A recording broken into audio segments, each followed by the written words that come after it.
মন চাহি আর চলবে না, এবার রব চাহি চলবে। আল্লাহ বলছেন ফা ইন্নাল জান্নাতা হিয়াল মাওয়া, তোমার ঠিকানা হবে জান্নাতি। হাজি ভাই সিনহাসিস আতাউর মাদানী বললেন যে মেলাটা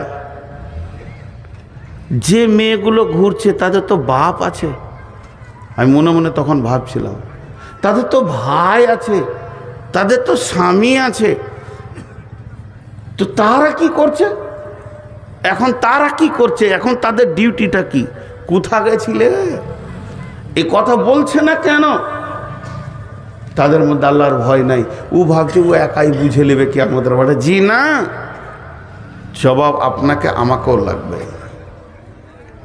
তাহলে আমাদেরকে ভীতু হতে হবে, আল্লাহর ভয়। তো ভীতু কে? এখানকার মধ্যে ভীতু কে?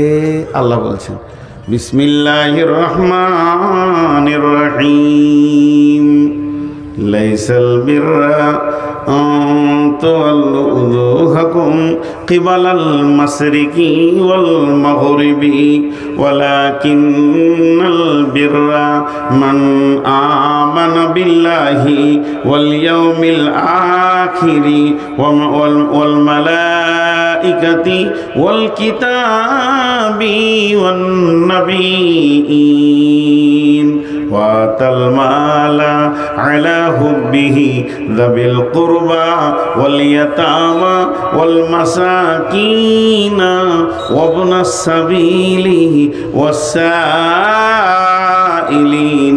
ওয়াফির রিকাব وأقام الصلاة وآتى الزكاة والموفون بعهدهم إذا عاهدوا والصابرين في البأساء والضراء وحين البأس أولئك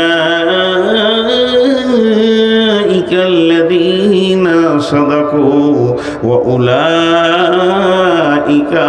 هم المتقون।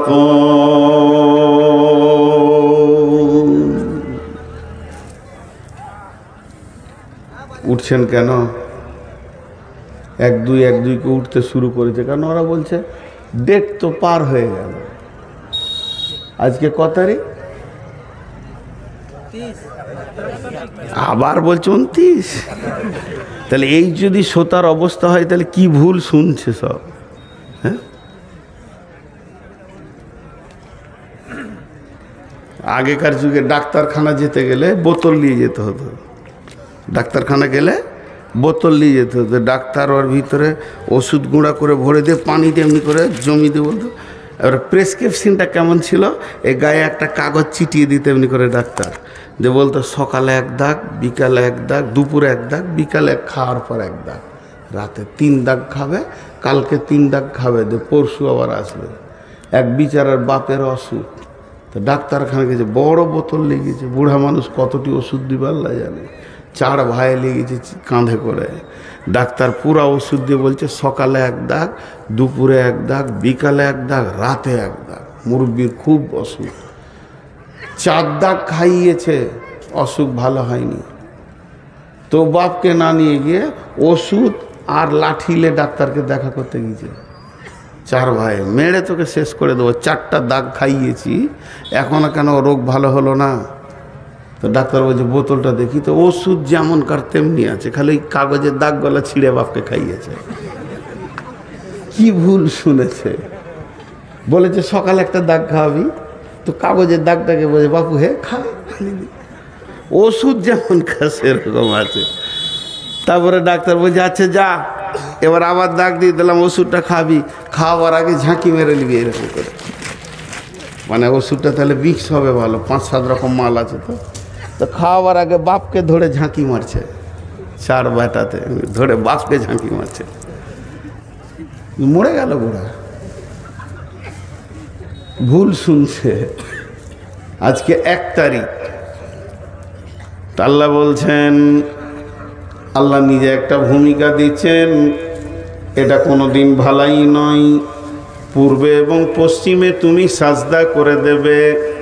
লাইসাল বিররা আন তাওয়াল্লু উজুহাকুম কিবালাল মাশরিকি ওয়াল মাগরিবি, তুমি পূর্বে পশ্চিমে সাজদা করে দেবে, এটার নাম ভালাই নয়, এটার নাম বিরাট কিছু নয়। এটা কোনোদিন হতে পারে না। যদি পূর্ব পশ্চিমে সাজদা করার নাম ইমানদারি হয়, তাহলে আল্লাহর নবী বলেছেন, আল্লাহ বলেছেন, ফাওয়াইলুল লিল মুসাল্লিন, ওয়াইল জাহান্নামে যাবে যারা মুসাল্লি, তার মানে নামাজিরা ওয়াইল জাহান্নামে যাবে।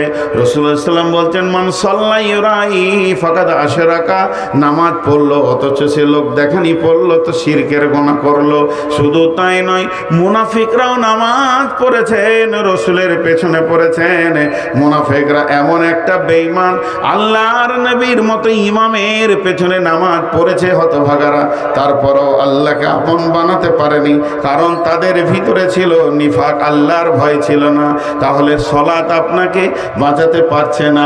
সলাত আপনার জন্যে এমন কিছু কাজ করে দেয়নি, কারণ সলাত পড়তে গেলে আল্লাহর ভয়কে সঙ্গে লাগবে। খুশু খুজু, খুশু খুজু, ভয়কে সঙ্গে নিয়ে তোমাকে সলাত আদায় করতে হবে। তারপরে সলাতের ব্যাপারে আল্লাহ এখানে বলছেন, লাইসাল বিররা আন তুওয়াল্লু উজুহাকুম কিবালাল মাশরিকি ওয়াল মাগরিবি ওয়ালাকিন্নাল বিররা মান আমানা বিল্লাহি ওয়াল ইয়াউমিল আখিরি ওয়াল মালাইকাতি ওয়াল কিতাবি ওয়ান নাবিয়্যিন। শুধু যদি তুমি নামাজ পড়ে দিয়ে নিজেকে ইমানদার মনে করে নাও, এটা তোমার চলবে না, চলবে না। কারণ তোমাকে হতে হবে পাঁচখানা জিনিসের উপরে ঈমান আনতে হবে, আর জিন্দেগিতে আমল করতে হবে পাঁচটা। ওয়াতাল মালা ওয়া আকামাস সালাতা ওয়া আতা যাকাতা ওয়াল মুফুনা বিআহদিহিম ইযা আহাদু ওয়াস সাবিরিনা ফিল বাসাই ওয়াদ দাররাই ওয়া হিনাল বাস। মাল দান করতে হবে, সালাত আদায় করতে হবে, যাকাত দিতে হবে, আপনার ওয়াদাকে পূরণ করতে হবে, এবং বিপদ আপদে জিহাদের ময়দানে ধৈর্য ধারণ করতে হবে। এই 10টা গুণ যার ভিতরে আছে, এই 10টা সিফত যে আনতে পারবে, এই 10টা গুণে যে গুণান্বিত হবে, সারা পৃথিবী যদি তাকে বেঈমান বলে, আমার রব বলছেন, উলাইকাল্লাযীনা সাদাকু ওয়া উলাইকা হুমুল মুত্তাকুন। এরাই হলো আমার কাছে প্রকৃত সত্য, আর এরাই হচ্ছে মুত্তাকি।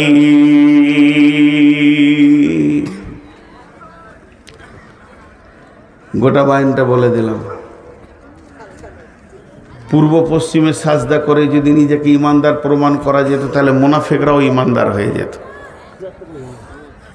রসুলের জামানায় মুসলমান কম ছিল, মুসাল্লি বেশি ছিল, মুনাফিকরাও নামাজ পড়েছে। আর এই জামানায় মুসলমান বেশি, মুসাল্লি কম। ইলামি, তারানগর, কুসমানগর, আপনার নাওদা, এই যে গাঁগলা, মনিরামপুর, নারায়ণখোর, যে যত জমাট গাঁ, যত মানুষ, আর যে পরিমাণ মসজিদ আছে, জায়গা হতো না। কিন্তু এরা ঢুকবে না মসজিদে, কারণ এদের পেছনে আল্লাহর ভয় নেই। তো আল্লাহ তাবারাক ওয়া তাআলা বলছেন, শুধু তোমরা মাথা ঠুকে দিয়ে আমাকে ইমানদার প্রমাণ করে দেবে, এটা হতে পারে না। যদি প্রকৃত ইমানদার তোমাকে হতে হয়, তো 5টা জিনিসের উপরে ঈমান আনতে হবে। প্রথম নম্বরে আল্লাহর উপরে ঈমান। প্রথম নম্বরে হচ্ছে আল্লাহর উপরে ঈমান। মান আমানা বিল্লাহ, প্রথম আল্লাহর উপরে ঈমান। আল্লাহ আছি, আল্লাহ আছি, শুধু আল্লাহ আছে বলা যাবে না, আছি। ফাযকুরুনি আযকুরুকুম ওয়াশকুরুলি ওয়ালা তাকফুরুন। আল্লাহ বলছেন, যদি তোমরা আমাকে পেতে চাও, তাহলে